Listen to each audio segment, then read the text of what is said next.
to say goodbye to my season.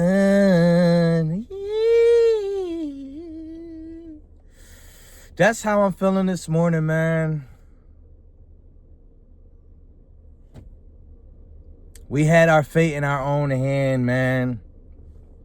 We lose to the Los Angeles Rams at home. Debo was crying all week saying, I'm not struggling. I'm just not getting the rock. So the coaches made a concerted effort to get his guy to rock.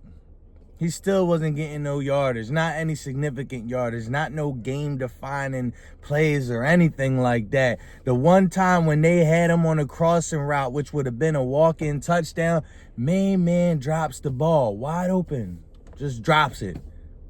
That changes the complexion of the entire game. What can I say? This isn't our year. Obviously, you know what I mean? We're not doing it. We've been struggling since the beginning. The writing was on the wall, but as a real fan, I was holding out hope, thinking they would turn the page, but ain't happening. Which is crazy because you would think that, and this is no knock on Brock Purdy, he's basically in the contract year. This is the year where most players, they ball out, they go their hardest because they know this is the time where everything that they're doing or not doing is going to significantly impact what their contract is going to look like in this upcoming offseason. And he hasn't looked that good. He hasn't looked terrible, but he hasn't looked as effective as he has in the past couple of years, making his reads. There's been a lot of times, one of the things that the 49ers were all known for, all of the receivers and the running backs, were yards after the catch. And that comes from crossing routes. But when you throw the ball, you have to lead your player that's catching the ball when you throw the ball to them. That way they catch it in stride and they're able to make a move.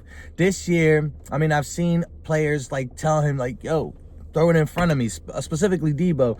So I don't know if his mechanics were off. I don't know anything, but that we're pretty much eliminated. So hats off to everybody. I know that y'all were preying on our downfalls, and rightfully so.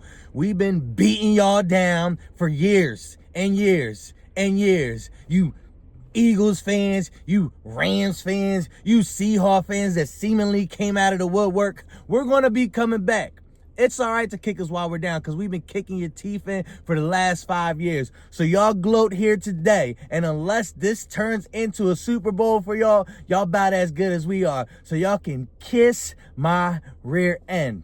Another thing that I want to address is this linebacker, Levandre Campbell. Main man walked out, quit in the third quarter. What kind of grown man that does this for a living just quits on his team?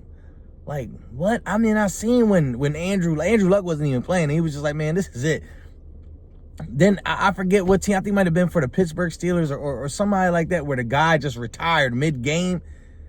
It's giving signs like that. But for you to take an active roster spot and we could have somebody suited up that would potentially, be willing to play, be willing to risk it, be willing to put in the work in order for us to win, and it's already, we know the conclusion now, but at the time you didn't know. The game was still 6-6 at halftime, then 9-6. They only won 12-6. It isn't like it was a shutout or a blowout or anything like that. Yet and still, you gave up, man. That's some sucker stuff. Grown men don't do nothing like that. So you a sucker for that. Levandre Campbell, you's a straight sucker. But you know what? I'm still going to rock my team. I'm still representing the 49ers. I don't care about y'all squads. Y'all better get y'all high now. And unless this joint translates to a Super Bowl, all that last